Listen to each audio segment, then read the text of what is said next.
5 நிமிஷம் தான். நீங்க இப்ப போனீங்கன்னா எனக்கு பேச்சு வராது. இது வரைக்கும் போனது பிரச்சனை சொன்னாங்க. இது வரைக்கும் பேனாளுகள் ஏதாவது சொன்னியா? அது இல்லை.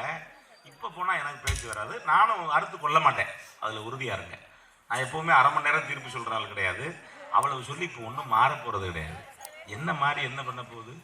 படித்தாலும் பல பேருக்கு எதுவும் இல்லை, படிக்கலனாலும் எதுவும் இல்லை. என்னமோ ரைட்டு. ஒரு நேரம் படித்தவன்லாம் அறிவாளின்னு நினச்சான். ஆமாம். அன்புசால் பெரியவர்களே, அருமை தாய்மார்களே, இளைஞர்களே, குழந்தைகளே, விழா குழுவினர்களே, பேச்சாளர் பெருமக்களே, இசையமைப்பாளர்களே, அருமையாக ஒளி அமைத்திருக்கக்கூடிய ஓம் சக்தி ஆடியோ நிறுவனத்தாரே, ஒளிப்படம் எடுத்துக்கொண்டிய நண்பர்களே, இந்த நிகழ்வை உங்களோடு சேர்ந்து கண்டுகளித்துக் கொண்டிருக்கூடிய காவல்துறையைச் சேர்ந்த நல்ல உள்ளங்களே, உறவு பாலமாக இருந்த அன்பு சகோதரர் TMS சரவணன் உள்ளிட்ட அத்தனை பேரையும் வணங்கி நறுக்குன்னு முடிச்சிடலாம். குடும்பத்தின் பிக் பாஸ் கணவனா மனைவியா? உண்மையிலேயே வாழ்க்கை எங்க கிடக்குது தெரியுமா உங்களுக்கு? ஒரு அழகா பட்டுக்கொண்ட ஒரு வரி சொல்லியிருப்பான். என்ன அப்படின்னா, நாடி தளர்ந்தவங்க, பாடி கனத்தவங்க, நல்லவங்க கெட்டவங்க, நம்ப முடியாதவங்க. நாடி தளர்ந்தவங்க, பாடி கனத்தவங்க, நல்லவங்க கெட்டவங்க, நம்ப முடியாதவங்க. பாடி கனத்தவங்க, பீடி குடிப்பவங்க, பல பல வேலைகளில் பங்கெடுத்துக் கொண்டவங்க. படிப்பவங்க, வீடு முடிப்பவங்க, முடிப்பசங்க, வெறும் போக்கிரிங்க, என்னும் கும்பளைங்க, ஆம்பளைங்க, அத்தனை வேலையும் வச்சு ஆடா எடுக்கிறோம் வேகமா. எங்க வாழ்க்கை கிடக்குது ரோட்டோரமா. வண்டிய உருட்டி வறுமைய விரட்டி உண்டாலும் காட்டாலும் உண்டாக இந்த சின்னை பேச்சு வீரரிடம் ஒரு கண்ணாயிருக்கணும் அண்ணாச்சி. நாம ஒன்னாயிருக்கணும் அண்ணாச்சி. இந்த பாட்டு வரிய நீங்க வீட்டுல போய் நீங்க யோசிச்சு பாருங்க என்ன இருக்குன்னு. நேரம் இல்லை, இதை நான் விளக்கம் சொன்னா விடிஞ்சு போயிரு. எதுக்கு சொல்லியிருப்பா அப்படின்னா, உழைக்கிற வாழ்க்கை உண்மையிலேயே ஒவ்வொரு இடமும் சாதாரண இடம் இல்லை.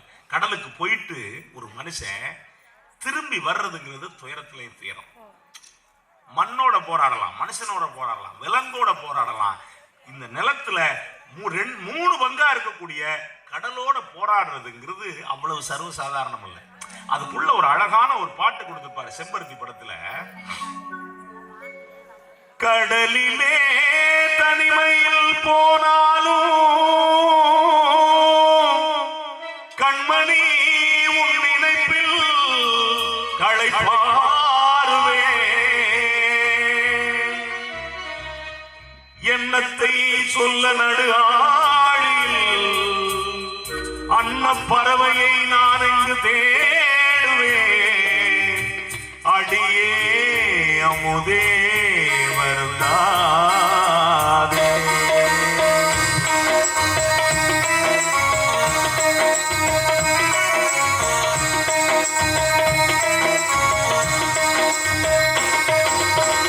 நட்ட நடு கடல் மீது நான் பாடும் பாட்டு இட்டு அவள் காதோறும் சேராதோ காற்று.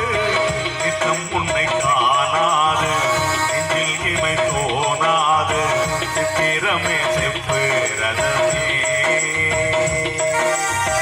எட்டி எட்டி போனாலும் விட்டு மனம் போகாது சித்திரமே முத்து ரதமே. நட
குடும்பத்தின் பிக் பாஸ் கணவனா மனைவியா? இதுவரைக்கும் இந்த பட்டிமன்றம் சரியா 4 மணி நேரம் 5 நிமிஷம் நடந்திருக்கு. 3 மணி நேரத்தில் முடிக்கிறது தான் ஏற்பாடு. ஆனால் எனக்கு வேற வழி இல்லை. எல்லாரும் நல்லா பேசுனாங்க, சரின்ட்டு விட்டுட்டேன். ஏன்னா கேட்கறதுல என்ன இருக்கு? நீ நல்லா கேட்குறீங்க, கேட்கும்போது பேசுறதுல ஒன்றும் தவறு இல்லை. காவல்துறையும் உண்மையிலே எந்த கட்டுப்பாடு விதிக்காம அனுமதி கொடுத்துருக்காங்க. ரொம்ப முக்கியமானது. அவங்க நினைச்சாங்கன்னா 9:50க்கு ஆப்புன்னா ஆப்பு தான். ஆனால் அப்படி இல்லாமல் உட்கார்ந்து ரசிச்சிருக்காங்க. நறுக்கன் அப்படியே முடிச்சிடலாம். உண்மையிலேயே குடும்பத்தின் பிக் பாஸ் யார் அப்படின்னா, இந்த பக்கம் என்ன சொல்லியிருக்காங்க? கணவன் தான் அப்படின்னு சொல்லியிருக்காங்க. அதுக்கு பல காரணங்கள் இருக்கு. நீங்க யோசிச்சு பாருங்களேன், எத்தனையோ இருக்கு. எல்லா இடத்துலையும் கவனிச்சு பாருங்க. ஒரு ஆண் கல்யாணத்துக்கு முன்னாடி எப்படி இருப்பான் அப்படின்னா, அப்படி காளை மாதிரி போவான். இப்படி போவான், அப்படி போவான், அப்படி போவான். ஆனா கல்யாணத்துக்கு பின்னாடி ஒண்ணு இல்லைங்க. அவன் வண்டி ஓட்டுறதை வச்சு அவனுக்கு கல்யாணம் ஆயிடுச்சா, குழந்தைங்க எத்தனை, அவன் நடை உடை எல்லாத்தையும் நீங்க கண்டுக்கணும். கல்யாணத்துக்கு முன்னாடி வண்டி ஓட்டுறது பாத்தீங்கன்னா அப்படி திரும்பி இங்க போய் யூ டர்ன் போட்டு ஒண்ணுமே இருக்காது. ஒரு பொம்பளை பிள்ளை அந்த இடத்துல போகும். இதுக்காக இவ்வளவு வேலை பார்ப்பான். போயிட்டு 100 மீட்டர் போயிட்டு ஒரு லுக்கு விடுவார். அவரு பார்த்துட்டு எப்படி தெரியும்ல, அது படம் லூசு பிள்ளை, ஒழுங்கா வண்டி ஓட்ட தெரியல அப்படின்னு அது மனசுல நினைச்சிட்டு போவோம். ஆனா இவருக்கு என்ன பண்ண, போயிட்டு பார்த்துட்டு திரும்பி வருவாரு. வந்துட்டு ஒரு வேலை இருக்காது. 1.5 லிட்டர் பெட்ரோலை போட்டு தீர்த்துட்டு அந்த பிள்ளைக்காக வீட்டுக்கு போயிடுவான். ஆனா கல்யாணம் முடிச்சு நம்மளால வண்டி ஓட்டாம பாருங்க. கல்யாணம் முடிஞ்சு மாமனார் வீட்டுக்கு போவான். போகும்போது அப்படி ஏறி உட்காந்து வண்டியை ஸ்டார்ட் பண்ணுவான். மனைவின்னு ஒண்ணு இருக்குல்ல, டக்குன்னு ஏறி குதிச்சு வண்டியில உட்காரும். இப்போ ஒரு வண்டி இருக்கு, அந்த வண்டியில பொம்பளாளுக்கு உட்காரணும்னா ஏணி வச்சுதான் ஏறி உட்காரணும். எரும மாடு மாதிரி இருக்கு அந்த வண்டி. உண்மையில அந்த வண்டியை என்னைக்கு தடை பண்றாங்களோ நிறைய இளைஞர்கள் உயிரை காப்பாற்றாங்க. ஏன் வச்சிருக்காங்கன்னு தெரியல. அந்த வண்டி 2.5 லட்சம் ரூபா 3 லட்சம் ரூபா கொடுத்து வாங்கி, ஆமா அவன் போறது பரவாயில்ல, அந்த படுத்து அந்த வண்டியில இப்படித்தான் கிடக்குறான். அதுல பின்னாடி இருக்க பொம்பளை பிள்ளைய பாத்தீங்கன்னா அவன் மேல படுத்து கிடக்குது. ஏன் அந்த வண்டி சீட்டு பிடி. ஆமா 3வது ஃப்ளோர்ல அன்னைக்கு ஒரு கிளவியை ஏத்திட்டான். ஏத்துனா அது படுற பாடு. மெதுவட மெதுவட மெதுவட, ஐயோ ஐயோ ஐயோ ஐயோ ஐயோ, தாங்க முடியல தாங்க முடியல தாங்க முடியல தாங்க முடியல தாங்க முடியலடா, விழுந்துருவோம் போல இருக்கடா, என்னடா கிணத்துக்குள்ள கிடக்குற மாதிரி விழுந்துருவோம் போல இருக்கடா, காப்பாத்துறா காப்பாத்துறா, பேசாம வா. அப்புறம் திரும்ப கொண்டு போய் நிப்பாட்டி ஏணியை வச்சுதான் இறக்கணும். இல்லைன்னா 2 ஆள் நினைச்சு தூக்கி இறக்கணும். ஆனா மனைவி வண்டியை ஓட்டுச்சுன்னு வச்சுங்க, வண்டியில ஏறினுச்சுன்னு வச்சுங்களேன், ஃபர்ஸ்ட் கியர் போடுவான், செகண்ட் கியர் போடுவான், 3வது கியர் ஒண்ணு விழுங்க. எது தெரியுமா? பொண்டாட்டி கை இவன் தோளு மேல விழுகும். அப்படின்னா என்ன அர்த்தம்னா ஒழுங்கா ஓட்டும். 100 80 வச்சுக்க கூடாது. 40 தாண்டாத அந்த வண்டி. இன்னும் கொஞ்சம் அமுக்குனுங்கன்னா அந்த வண்டி 30லே போயிடும். கல்யாணம் பண்ண புதுசுல நம்ம ஊர்ல இருந்து அப்படியே இடும்பாவனத்துக்கு போகணும் அப்படின்னா 5 கிலோமீட்டர் தான். 5 கிலோமீட்டர் தானே. ஆனா 1 மணி நேரம் ஓட்டுவேன்.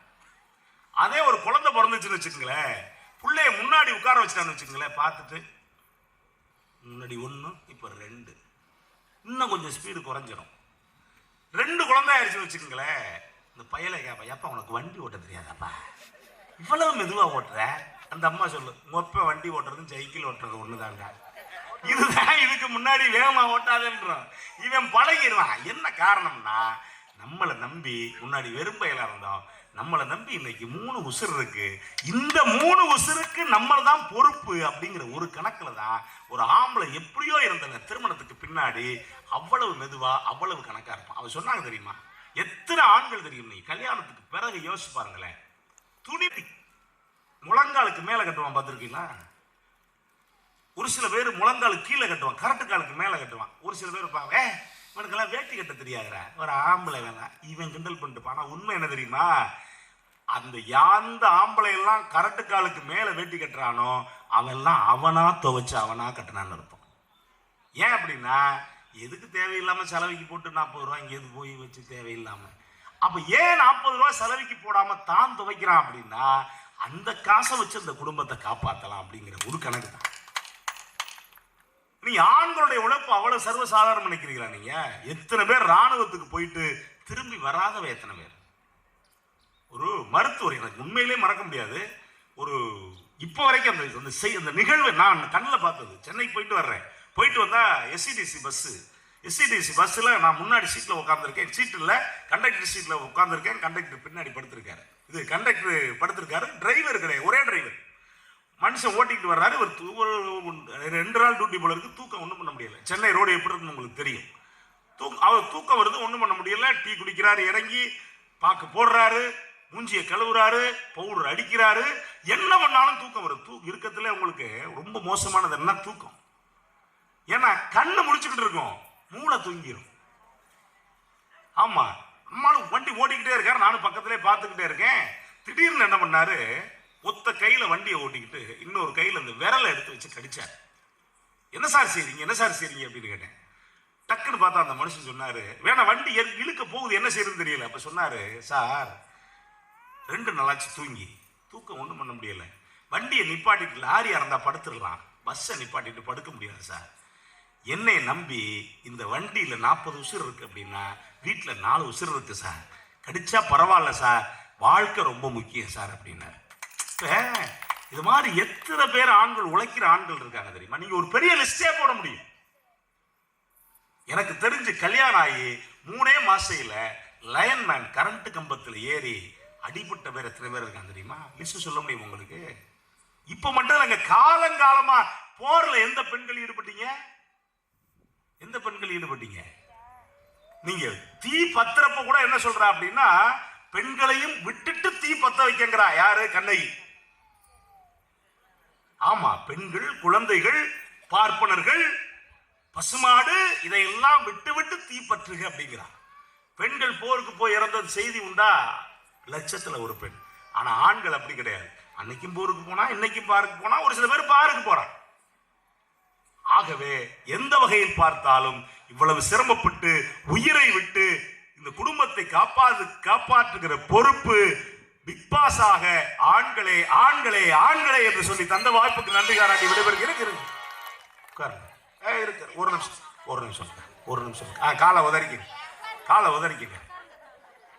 இந்த 3 பிள்ளை இருக்குல்ல, என்னை பேராஞ்சி விட்டுறப்பான்.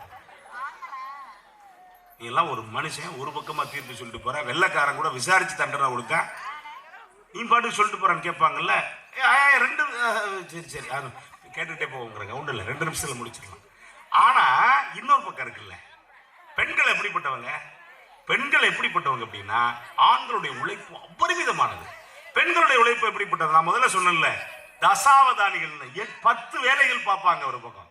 அதே நேரத்தில் பெண்களுக்கு இன்னொரு சிறப்பு இருக்கு. ஆம்பளைக்கு திருமணம் ஆயிடுச்சுன்னு வச்சுக்கோங்களேன், ஒருவேளை மனைவி இறந்து போயிட்டா நம்மளால என்ன பண்ணுவோம் அப்படின்னா, டப்புன்னு அவங்கெல்லாம் கல்யாணம் பண்ண வேண்டாம், ஊரே சேர்ந்து கல்யாணம் வச்சிருக்கோம். அதுல என்ன சொல்லுவாங்க தெரியுமா? தலைமாட்டில், அந்த மனைவி தலைமாட்டில் உட்காந்துருக்க ஒரு அம்மா கூட்டு ஊர் பெரிய மனுஷன் கேட்பாங்க, என்னாச்சு அப்படின்னு. அது ஒன்றும் இல்லை, அவன் குழந்தையாத கல்யாணம் ஆயிடுச்சு. இல்லை பேசாமல் அந்த பிள்ளை இங்கே இருக்கட்டும், ஒரு 3-4 மாதம் சமைக்கட்டும், அப்புறம் பார்த்துக்கிறோம் அப்படிமா. 3-4 மாதம் கழிச்சு அப்புறம் பார்த்துக்கிறது இவனே பார்த்துறான். ஆனா பெண்கள் ஒரு பக்கம் யோசிச்சு பாருங்களேன். எங்க வீட்டுக்கு எதிர்த்தாப்புல நடந்த விஷயம் சொல்லி நிறைவு செய்யறேன். ஒரே ஒரு நிமிஷம். கல்யாணம் ஆகி ஒரு குழந்தை பிறந்து 3 மாசையில வீட்டுக்காரன் இறந்து போயிட்டான். இறந்தா ஊர்ல அத்தனை பேர் சேர்ந்து என்னென்னமோ பாக்குறாங்க, அந்த பொண்ணுக்கு இன்னொரு திருமணம் பண்ணி வைக்கணும். மாமனார் மாமியார் கூட சொல்றாங்க அந்த பொண்ணு திருமணம் பண்ணிக்கல. எவ்வளவோ பேசியும் இப்ப அந்த பொண்ணு காலேஜில் படிச்சுக்கிட்டு, யாரு? இந்த 3 வயசு குழந்தையா இருந்துச்சு, 3 மாசம் குழந்தை, இப்ப காலேஜில் படிச்சுக்கிட்டு இருக்கு. கூலி வேலை பார்க்கக்கூடிய அந்த பொண்ணு நினைச்சா இன்னொரு திருமணம் பண்ணிருக்கலாம். ஆனா அந்த பொண்ணு சொன்ன வார்த்தை என்ன தெரியுமா? நீங்க எல்லாம் என் குழந்தைய பார்ப்பீங்க. மாமனார் மாமியார்ட்ட அவங்க அப்பா அம்மாட்ட சொல்லிச்சு, நீங்க எல்லாம் என் குழந்தைய பார்ப்பீங்க, ஆனா நாம் பார்க்கறது மாதிரி நீங்க யாரும் ஒருபோதும் பார்க்க முடியாது. என் சுகத்தை விட என் குழந்தை சுகம் முக்கியம் அப்படின்னு ஒரு பெண் சொன்னா. இப்படி ஆயிரக்கணக்கான பெண்களை பார்க்க முடியும், ஆண்கள்ல 1000ல் ஒருத்தனை மட்டும்தான் பார்க்க முடியுது மாதிரி. ஆகவே நீங்க பணம் மட்டும் முக்கியம் இல்ல, வாழ்க்கை முக்கியம். தன்னுடைய பிள்ளைகளுக்காக ஒண்ணு இல்ல. சமீபத்துல 100 சாமின்னு ஒரு திரைப்படம் வந்திருக்கு, வாய்ப்பு இருக்கவங்க போய் பாருங்க. உண்மையிலேயே வித்தியாசமான திரைப்படம். பெண்ணுக்கும் வாழ்க்கை இருக்கு, அவளுக்கும் உணர்வு இருக்கு அப்படின்னு சொல்லக்கூடிய திரைப்படம். பெரியவர்களே, நண்பர்களே, அதுக்காக ஆண்களை குறைத்து மதிப்பிடவில்லை. சம்பளம் கொடுக்கறது நீங்க தான் இன்னைக்கு, அது வேற. ஆண்களுக்கு 100 மதிப்பெண்கள் என்று சொன்னால் பெண்களுக்கு 101 மதிப்பெண்கள் கொடுத்து மனைவியே எந்த வகையிலும் குடும்பத்தை ஆள்கிறாள், தம்முடைய மனத்தையும் ஆள்கிறாள் என்பதை இந்த மன்றம் ஏற்கும் என்கிற நம்பிக்கையோடு விடைபெறுகின்றோம். வாய்ப்பிருந்தால் இந்த மண்ணில் மீண்டும் சந்திப்போம். நன்றி, வணக்கம்.